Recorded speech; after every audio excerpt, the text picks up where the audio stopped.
आग की लपटें, धुएं का गुबार। ये तस्वीरें उज्जैन की हैं। यहाँ एक बस में आग लग गई। आग कितनी भीषण है तस्वीरों में देखा जा सकता है। बस धू धू कर जल रही है। घटना बड़नगर रोड की है। यहाँ बस ने बाइक सवार को टक्कर मार दी थी और इस हादसे में बाइक सवार की मौत हो गई। हादसे के बाद बस में आग लग गई। आग लगने से मौके पर अफरा तफरी मच गई।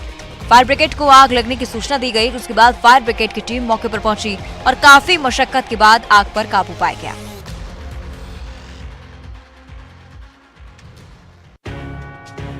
हरदा में मंचलों के हौसले इस कदर बुलंद हैं कि सरेराह न सिर्फ लड़कियों से छेड़छाड़ की जा रही है, सड़क पर दिन दहाड़े मंचले मारपीट तक कर रहे हैं।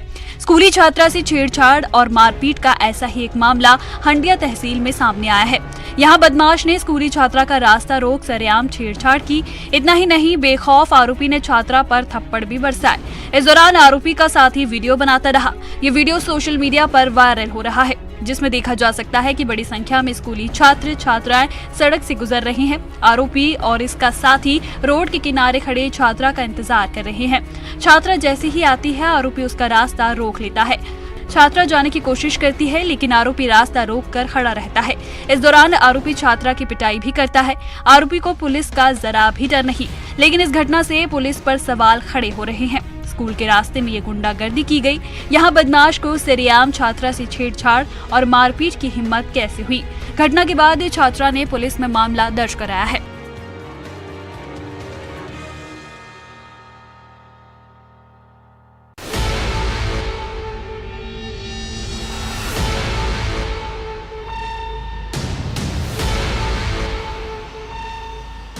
बाघ का ठिकाना जंगल या जू होता है, लेकिन बाघ अगर इंसानी इलाके में सैर करते दिख जाए तो दहशत का माहौल बन जाता है। भोपाल में भी बाघ की दहशत है। शहर के आसपास एक बार फिर बाघ को घूमते देखा गया। ये बाघ कलियासोत डैम के पास देखा गया। मौके पर मौजूद लोगों ने बाघ का वीडियो बना लिया है। इसमें बाघ घूमते हुए नजर आ रहा है। शहर में बाघ को देखकर लोग दहशत में हैं। इससे पहले भी शहरी इलाके में बाघ घुस आया था। इलाके में एक बार फिर बाघ देखे जाने से लोग डरे हुए हैं।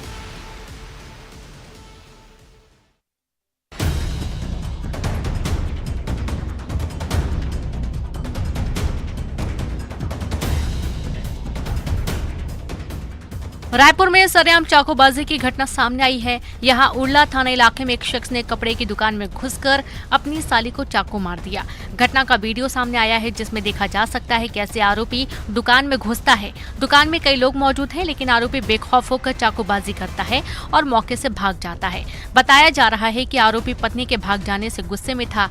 आरोपी ने इसी गुस्से में आकर साली को चाकू मार दिया। घटना के बाद आरोपी फरार है। पुलिस आरोपी की तलाश कर रही है।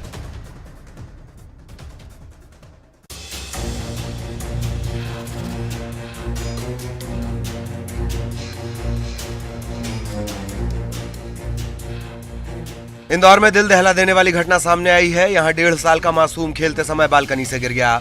इसके बाद मासूम को अस्पताल ले जाया गया, जहां इलाज के दौरान मासूम की मौत हो गई। ये घटना सीसीटीवी में कैद हो गई। घटना कनाडिया थाना इलाके की शिवधाम कॉलोनी की है। इन तस्वीरों में मासूम बालकनी से गिरता नजर आ रहा है। मासूम बालकनी से गली में आकर गिरता है। पास ही मौजूद एक लड़की दौड़कर इसे गोद में उठाती है। इस दर्दनाक हादसे के बाद मासूम ने दम तोड़ दिया। घटना के समय मां किचन में खाना बना रही थी।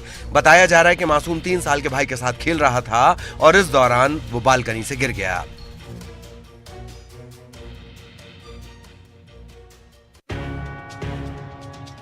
गेट को बार बार टक्कर मारती जीप, ये कोई हादसा या नौसीखिए ड्राइवर की गलती नहीं, बदला लेने के लिए की गई गुंडागर्दी है। ये तस्वीर भोपाल की है। यहाँ अशोका गार्डन थाना इलाके में जिम में तोड़फोड़ की गई। आरोपी ने जिम के गेट को जीप से टक्कर मारकर तोड़ दिया।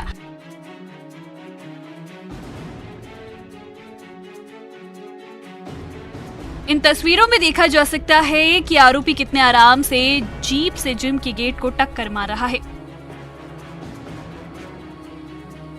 गेट तोड़ने के बाद आरोपी जीप लेकर फरार हो गया। बताया जा रहा है कि आरोपी ने आपसी रंजिश में ये तोड़फोड़ की। पुलिस शिकायत के बाद भी आरोपी पर कोई कार्रवाई नहीं की गई।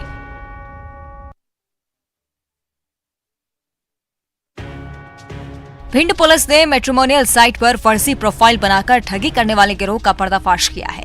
पुलिस ने गिरोह में शामिल सोनिया सोनवाल नाम की महिला को नोएडा से गिरफ्तार किया।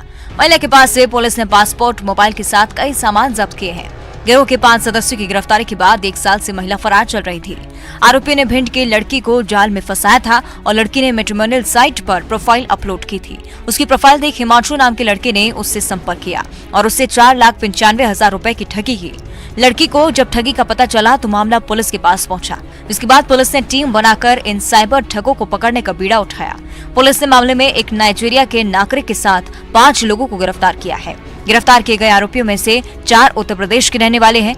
आरोपी भोले भाले ग्रामीणों के बैंक खाते फ्रॉड के रुपए मांगने में इस्तेमाल करते थे। इसके बदले उन्हें ठगी का 10 से 15% हिस्सा देते थे। पुलिस ने गिरोह की महिला सदस्य को भी गिरफ्तार कर लिया है। गुना के मधुसूदनगढ़ इलाके में फसल काटने को लेकर 2 पक्षों में जमकर विवाद हो गया। इस दौरान दोनों तरफ से लाठी डंडे चले। इस मारपीट में 12 लोग घायल हुए। हंगामे के दौरान एक पक्ष ने दूसरे पक्ष के ट्रैक्टर में भी आग लगा दी। बताया जा रहा है कि झगड़े के दौरान फायरिंग भी हुई। मामला मधुसूदनगढ़ तहसील के मंत बिदौरिया गांव का है। यहाँ 5 से 6 बीघा जमीन पर 2 समाजों के लोग अपना हक जताते हैं और इसी जमीन को लेकर लंबे समय से विवाद चल रहा है। इस दौरान एक पक्ष जमीन पर लगी फसल को काटने के लिए पहुंचा था, जिसके बाद दूसरे पक्ष के लोग भी वहां पर पहुंच गए। इसके बाद दोनों पक्षों में जमकर मारपीट हुई। मामले की जानकारी मिलने पर पुलिस मौके पर पहुंची, दोनों पक्षों को समझाकर मामला शांत कराया। लेकिन पुलिस के जाने के बाद दोनों पक्ष फिर भिड़ गए और मारपीट करने लगे। पुलिस ने मामला दर्ज कर लिया है। एसपी ने मामले में कार्रवाई की बात कही है।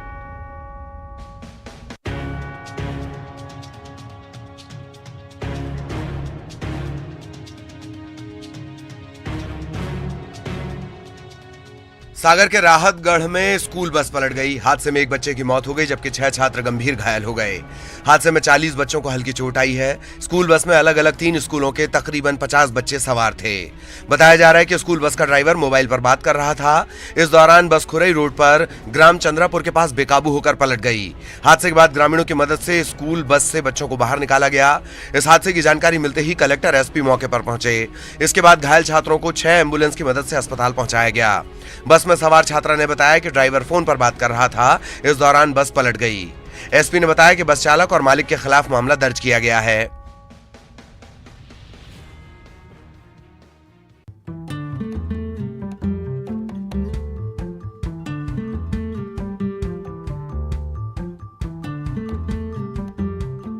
अब तक आपने इंसानों का बर्थडे सेलिब्रेशन देखा होगा, लेकिन धमतरी में एक अनोखा जन्मदिन देखने को मिला। यहाँ एक मुर्गे का जन्मदिन धूमधाम से मनाया गया। मामला मुजगहन गांव का है। यहाँ एक शख्स ने 1 साल का होने पर अपने मुर्गे का जन्मदिन धूमधाम से मनाया। इस दौरान केक भी काटा गया। बताया जा रहा है कि ये शख्स मुर्गे को घर के सदस्य की तरह रखता है। ऐसे में जब मुर्गे का जन्मदिन आया तो फैमिली मेंबर की तरह उसका जन्मदिन भी धूमधाम से मनाया गया। ये मुर्गा भी अपने मालिक की मदद करता है। मालिक के न रहने पर बाकायदा ठेले में रहकर दुकान की रखवाली भी करता है। मुर्गे और मालिक के इस प्रेम की सभी तारीफ करते हैं।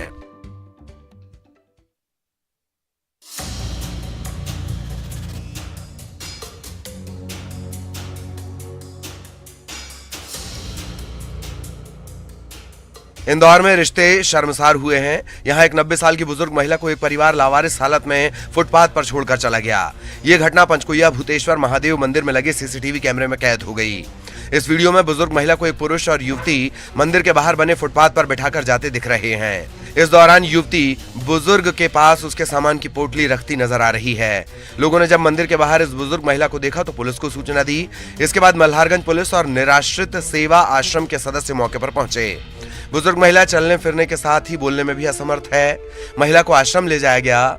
ऐसा समझा जा रहा है कि बुजुर्ग के बेटे और बहू उसे यहाँ छोड़कर गए हैं। पुलिस बुजुर्ग को छोड़कर जाने वालों का पता लगा रही है। सोशल मीडिया पर वीडियो जारी कर लोगों से भी पहचान करने की अपील की जा रही है।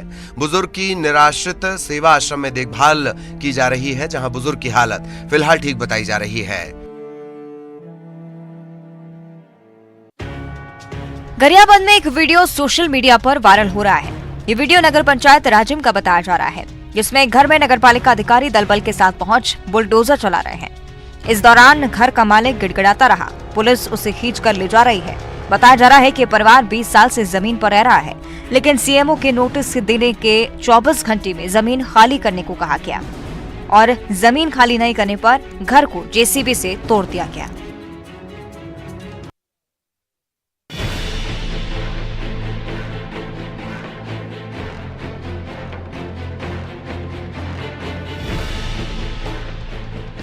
बलरामपुर के रामानुजगंज वन परिक्षेत्र के कनकपुर तकिया के जंगल में हाथियों के दल ने डेरा डाला है। इस दल में 13 हाथी हैं। हाथियों के दल में 7 मादा, 2 नर हाथी और बेबी एलिफेंट हैं। हाथियों का ये दल नदी पार करते हुए रामानुजगंज वन परिक्षेत्र में आया है। इलाके में हाथियों की मौजूदगी से ग्रामीणों में दहशत है। ग्रामीणों को हाथियों के नजदीक नहीं जाने की अपील की जा रही है। एसडीओ के मुताबिक हाथियों के दल ने 5 किसानों की फसलों को नुकसान पहुंचाया है, जिसका आकलन कर मुआवजा दिया जाएगा।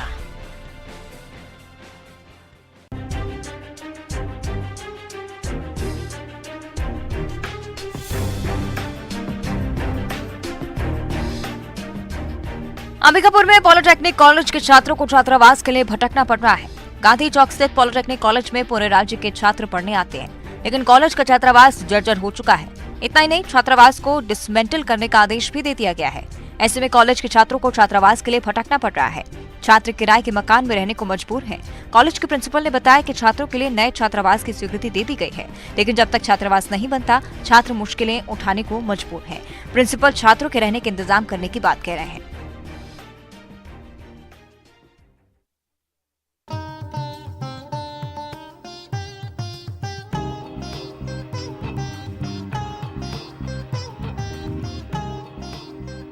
महाकाल कॉरिडोर महाकाल लोक के नाम से जाना जाएगा।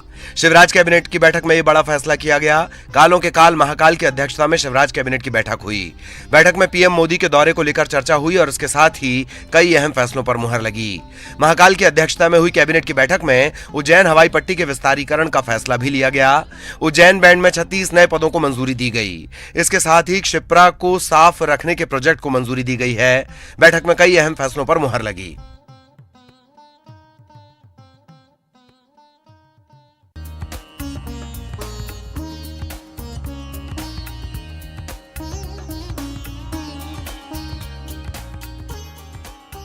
उत्तर प्रदेश के सीएम योगी आदित्यनाथ से प्रभावित होकर निवाड़ी के एमबीए पास युवा ने वैराग्य धारण कर लिया और अब उनके कामकाज से प्रभावित होकर अपनी पुश्तैनी जमीन पर योगी मंदिर बनवाने का फैसला कर लिया है। टेहरका गांव के रहने वाले हिंदू सत्यनाथ और सत्येंद्र चतुर्वेदी अपनी पुश्तैनी जमीन पर योगी आदित्यनाथ का मंदिर बनवाने जा रहे हैं। मंदिर की आधारशिला दीपावली के दिन रखी जाएगी।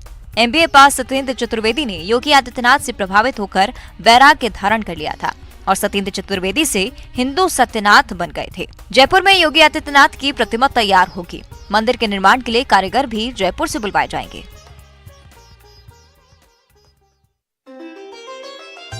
कांकेर के राजापारा स्थित रियासतकालीन माता सिंहवाहिनी मंदिर भक्तों की आस्था का केंद्र है। मंदिर में पहले सिर्फ दशहरा के दिन राज परिवार के लोग पूजा करते थे, लेकिन 1984 में इस मंदिर को सार्वजनिक किया गया। इस मंदिर में मां काली और दुर्गा की संयुक्त मूर्ति है। कहा जाता है कि इस प्रकार की मूर्ति देश में सिर्फ 2 जगह, कांकेर और कोलकाता में ही है। पहले इस मंदिर में बलि देने की परंपरा थी, जो अब बंद हो चुकी है। मंदिर का निर्माण 1876 में कांकेर के राजा पौतुमदेव ने करवाया था।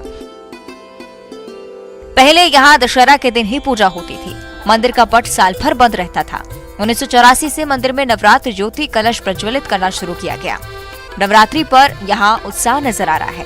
मंदिर में नवरात्र के दौरान ग्रामीण देवी देवताओं का भी आगमन होता है, जो 9 दिनों तक मंदिर प्रांगण में ही रहते हैं और विसर्जन के बाद सभी देवी देवता अपने अपने स्थानों पर चले जाते हैं। सिंहवाहिनी माता के भक्त नवरात्र में ज्योति कलश स्थापना के लिए नाम दर्ज कराते हैं। माता सिंहवाहिनी के दर्शन के लिए नवरात्रि में श्रद्धालुओं का सैलाब उमड़ रहा है।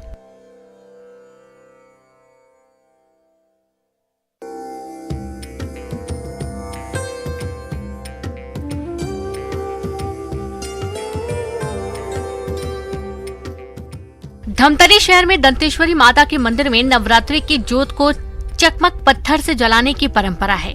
पत्थर की आग को प्राकृतिक मानकर ऐसा किया जाता है। ये परंपरा अनोखी है और भी कई परंपराएं हैं जो इस मंदिर को खास बनाती हैं। धमतरी के रिसाई पारा में स्थित दंतेश्वरी माता का मंदिर करीब 500 साल पुराना है। बताया जाता है कि मंदिर का निर्माण बस्तर के राजा ने कराया था। मंदिर में हर नवरात्रि में मनोकामना की ज्योत जलाई जाते हैं, लेकिन इस मंदिर में पहली ज्योत को चकमक पत्थर से जलाया जाता है और पहली ज्योत की लौ से बाकी ज्योत प्रज्वलित की जाती है।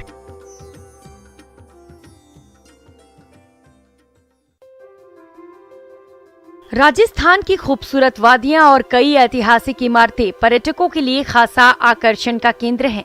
दौसा जिले के आभानेरी का चांद बावड़ी भी अपनी प्राचीनता और अद्भुत बनावट के लिए जाना जाता है। वैसे तो यहाँ सालों भर सैलानियों का तांता लगा रहता है, लेकिन विश्व पर्यटन दिवस के मौके पर 2 दिवसीय आभानेरी फेस्टिवल में सैलानियों का जमावड़ा लग जाता है। बड़ी संख्या में देसी विदेशी मेहमान इस फेस्टिवल में रंग बिखेर कर सराबोर हो रहे हैं। आभानेरी की चांद बावड़ी दुनिया की सबसे गहरी बावड़ी मानी जाती है। आभानेरी में राजस्थानी अंदाज में विदेशी पावनों का स्वागत किया जा रहा है। फेस्टिवल में आए कलाकार कच्ची घोड़ी सहित कई कलाओं का प्रदर्शन कर रहे हैं।